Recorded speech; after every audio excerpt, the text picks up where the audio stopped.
வணக்கம். நித்யசுபம் சார்பில் உங்கள் நிஷா.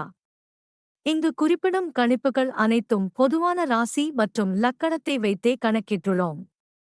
உங்களது தனிப்பட்ட கணிப்பை எங்களது வலைத்தளத்தில் பெற்றுக்கொள்ளலாம். மேலும் எங்கள் வலைத்தளத்தில் ஜாத புத்தகம் பரிகாரங்களுடன் திருமண பொருத்தம், பெயர் பொருத்தம், ஜாதக கல் பொருத்தம் மற்றும் ஆஸ்ட்ரோ பொருட்கள் விற்பனைக்கு என பல வசதிகள் உள்ளது. வாங்கல் தலைப்பிற்கு செல்வோம். ஜனவரி 2024 மாதத்தின் கன்னி ராசி பலன். கன்னி ராசிக்காரர்கள் இந்த மாதத்தை ஏற்ற இறக்கங்களுக்கு மத்தியில் கழிப்பார்கள். மிகவும் மங்களகரமான கிரகமான குரு பகவான் உங்கள் 8வது வீட்டில் அமர்வதன் மூலம் உங்கள் ஆன்மீக குணங்களை அதிகரிக்கும். உங்கள் மனம் மதச் செயல்களில் அதிக ஈடுபாடு காட்டுவதுடன் இதுபோன்ற செயல்களில் ஆர்வமுடன் ஈடுபடுவீர்கள். மாதம் முழுவதும் உங்கள் ராசியில் கேது பெயர்ச்சித்து 7ஆம் வீட்டில் ராகு பெயர்ச்சிப்பதால் 7ஆம் வீட்டில் செவ்வாய் பெயர்ச்சிப்பதால் திருமண வாழ்க்கையில் சில டென்ஷன்கள் அதிகரித்து மன அழுத்தத்துடன் இருப்பீர்கள். சனி பகவான் 6ஆம் வீட்டில் இருப்பதால் உங்களை கடின உழைப்பாளியாக மாற்றுவார்.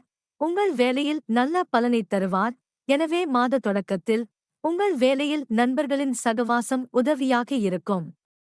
4ஆம் வீட்டில் அமர்ந்து சூரியனும் செவ்வாயும் உங்களின் 10ஆம் வீட்டை பார்ப்பதால் உங்கள் வேலையை முன்னோக்கி நகர்த்த உங்களால் முடிந்தவரை முயற்சி செய்ய வாய்ப்பு கிடைக்கும்.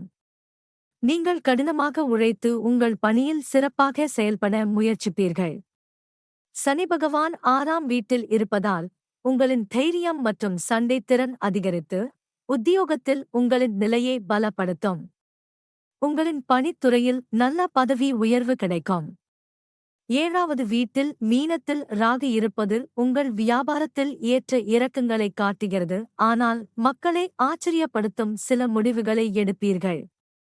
பல சமயங்களில் இதன் மூலம் நீங்கள் பலனடைவீர்கள். ஆனால் சில இழப்புகளையும் சந்திக்க நேரிடலாம். மாதத் தொடக்கத்தில் புதன், சுக்கிரன் 3ஆம் வீட்டில் இருப்பதால் உடன் பிறந்தவர்களுடன் அன்பு உறவுகள் அதிகரிக்கும். ஒருவரை ஒருவர் சார்ந்த உணர்வு வளரும். சகோதர சகோதரிகளிடம் அன்பை கொடுப்பார்கள்.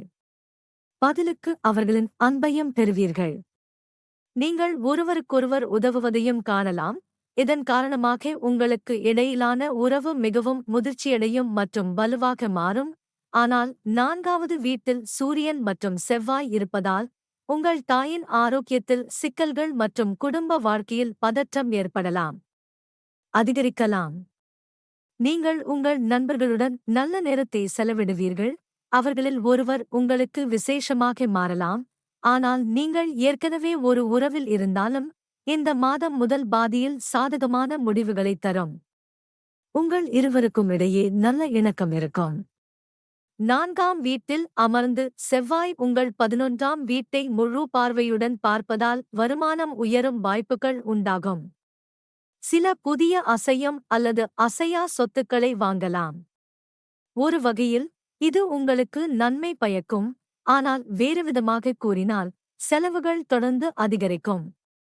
உங்கள் ராசியிலும் 7ஆம் வீட்டில் ராகு கேதுவின் தாக்கமும் இருப்பதால் 6ஆம் வீட்டில் சனியின் அம்சமும் 8ஆம் வீட்டில் சனியும் குரு இருப்பதால் உடல் நலக் குறைவு ஏற்படலாம்.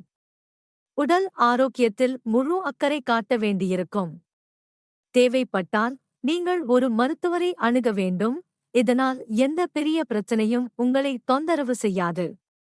பரிகாரம்: புதன்கிழமைகளில் ஸ்ரீ விஷ்ணு சஹஸ்ரநாம ஸ்தோத்திரத்தை தவறாமல் பாராயணம் செய்ய வேண்டும். நன்றி. வாழ்க வளமுடன்.